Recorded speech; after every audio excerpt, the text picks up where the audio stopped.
Parippally medical കോളേജിന് സമീപത്ത് താമസിക്കുന്നവർക്ക് വീട്ടിലും മാസ്ക് മാറ്റാൻ നിർവാഹമില്ലാതായി.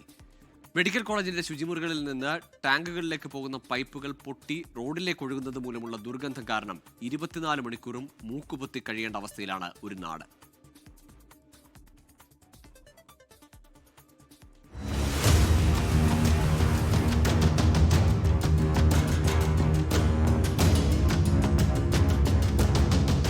മെഡിക്കൽ കോളേജിന്റെ ശുചിമുറിയിൽ നിന്നും ടാങ്കുകളിലേക്ക് പോകുന്ന പൈപ്പുകൾ പൊട്ടിയൊഴുകുന്നത് മൂലമുള്ള ദുർഗന്ധം കാരണം 24 മണിക്കൂറും മൂക്കും പൊത്തി കഴിയേണ്ട അവസ്ഥയിലാണ് പാരിപ്പള്ളി മെഡിക്കൽ കോളേജിന്റെ സമീപത്തുള്ള വീട്ടുകാരും ഹോസ്റ്റൽ ക്വാർട്ടേഴ്സിന്റെ പരിസരത്ത് താമസിക്കുന്നവരും.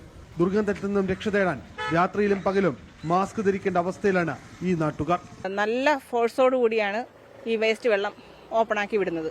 ഇവിടെ ഭയങ്കരമായ കൊതുക്, ആളുകൾക്ക് ഉറങ്ങാൻ പറ്റത്തില്ല. പിന്നെ ഈ പരിസരത്തൂടെ വീടുകളിൽ ആർക്കും വരാൻ പറ്റത്തില്ല. ഈ സ്മെല്ലുള്ളത് കാരണം കുട്ടികൾക്കൊന്നും പഠിക്കാൻ പോകാൻ പറ്റത്തില്ല. അങ്ങനെയുള്ള ബുദ്ധിമുട്ടുകളുണ്ട്. പുറത്തേക്കൊഴുകുന്ന വിസർജ്യത്തിന്റെ അതിരൂക്ഷ ദുർഗന്ധം കാരണം മെഡിക്കൽ കോളേജിന്റെ പടിഞ്ഞാറ് ഭാഗത്തുള്ള പൊതുവഴിയിലൂടെ മൂക്കുപൊത്താതെ നടക്കാൻ ആർക്കും കഴിയില്ല. ഓക്സിജൻ പ്ലാന്റിന് സമീപം കക്കൂസ് മാലിന്യം തോടുപോലെ ഒഴുകുകയാണ്. ചാത്തന്നൂർ MLA പലതവണ അറിയിച്ചിട്ടുള്ളതാണ്. MP എന്ന നിലയിൽ പ്രേമേന്ദ്രനെ ഉൾപ്പെടെ ഈ കാര്യങ്ങൾ അറിയിച്ചതാണ്. പക്ഷേ നാളിതുവരെ സർക്കാരിൻ്റെ ഭാഗത്തു നിന്നോ മെഡിക്കൽ കോളേജിന്റെ ഭാഗത്തു നിന്നോ ഒരുവിധ സംവിധാനങ്ങളും പരിഹാരവും കണ്ടെത്താൻ സാധിച്ചിട്ടില്ല. മാസങ്ങളായി ഒഴുകുന്ന ഈ അവസ്ഥ ഗുരുതരമായ ആരോഗ്യ പ്രശ്നങ്ങളിലേക്കാണ് വഴിതെളിയിക്കുന്നത്. പ്രശ്നത്തിന് അടിയന്തര നടപടി സ്വീകരിക്കണമെന്ന് നാട്ടുകാർ ഒന്നടങ്കം ആവശ്യപ്പെടുന്നു. കുട്ടികൾ സ്കൂളിൽ പോകുന്ന ഈ വഴിയാണ്.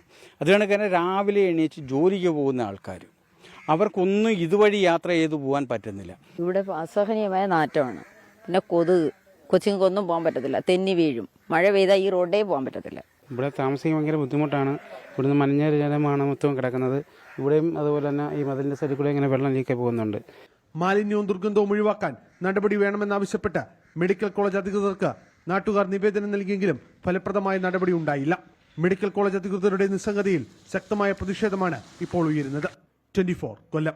ലോകത്തെവിടെയായാലും ഏത് സമയത്തും 24 വാർത്തകളും ഓഗ്മെന്റഡ് റിയാലിറ്റി പാക്കേജുകളും എക്സ്പ്ലെയിനറുകളും വിശദമായി കാണാൻ ഞങ്ങളുടെ YouTube ചാനൽ നിങ്ങൾക്ക് സബ്സ്ക്രൈബ് ചെയ്യാം.